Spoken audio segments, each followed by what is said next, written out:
Good evening and welcome to the real world. Tonight is the outside of Rabbi David Trank, Rabbi Nachum Yechiel David Ben, Rabbi Yisroel Heschel Zatzal. Rabbi Trank, after he was nifta, started to work on the book. The Rebbitzin so graciously allowed me into her house, and I went through some of his farm, and I saw a very precious sefer. It was very worn out. It was the sefer of the Torah of his Rabbi, Rabbi Shmuel Budni, called Zichud Shmuel, and there was a vart from Shmuel Budni that was so underlined with such force that pages later you could still feel the indentation of the underline. The vart was, Rabbi Shmuel Budni said once, Tzadik hatama yifrach yeres v'alvanim yiska.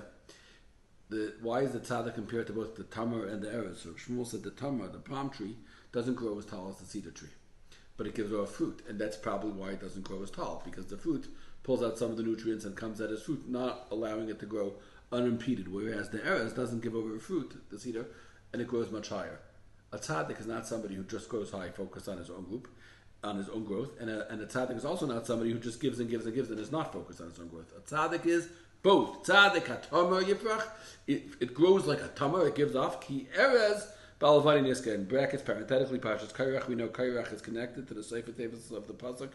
Tzaddik hatamar yifrach. The last letters are Kairach, because his tikkun is going to be Kairach's tikkun is going to be when he understands the role of a tzaddik of Vaishar Rabbeinu as tzaddik hatamar yifrach kerez ba'alvani niska. And yeah, that was Rabbi Trank's vart that he underlined from his Rabbi, that a tzaddik is somebody who's able to do both, soar to the heavens and still give over to people. That was Rabbi David Trank. That was Rabbi David Trank. David Trank was a Yid who davened. People who saw him daven remained frozen, just staring at who's this Yid. He was such a mispal. He was a person who was tefillas. People know Rabbi David Trank. Somebody told me over there, make a Achnaz Sefer Torah for the yeshiva, and rain was in the forecast. So he told Rabbi Trank, Rabbi, it's supposed to rain tonight. So Rabbi Trank said, give me an hour. He went into a room with the Tillman, and he came out and he said, it's not going to rain. This was the thing that Rabbi Trank regularly did. He did it by the Camp Monk circuits. He did it other times.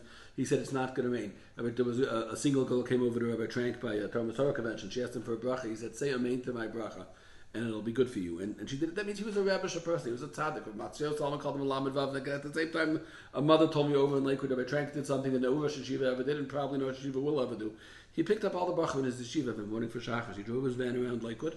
And if you've ever driven in Lakewood and you've dealt with 5 minutes of Lakewood traffic, it's enough, not so good for the heart. Rabbi Trank did this every single morning. He drove around picking up the Talmidim in his van, come.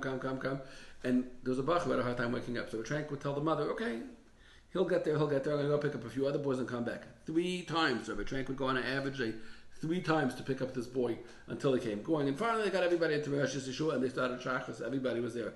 And the mother felt stupid. Once, twice, 3 times. Rabbi David Trank has to go driving around Lakewood and waiting and coming back for her son.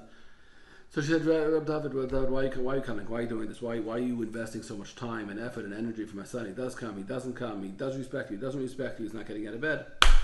Rabbi Trank told his mother, this Yiddish mama, who only wants to hear the good of her child. He tells her, "Ay, Mrs. So-and-so, if you only understood how your son says Psukei de Zimra, if you understand what he brings to the room, and when I hear him saying Baruch Shama V'Haya Elam, you understand that I can't daven without him. Tzaddik hatamar yifrach ke'erez ba'alvani niska. This man's tefillas were by Ke'erakim. I can't daven without this kid who had to wake up 3 times because of the way he says Baruch Shama V'Haya Elam. I see him too. That's the legacy of Rabbi David Trank's Chusay Yagayin Aleinu."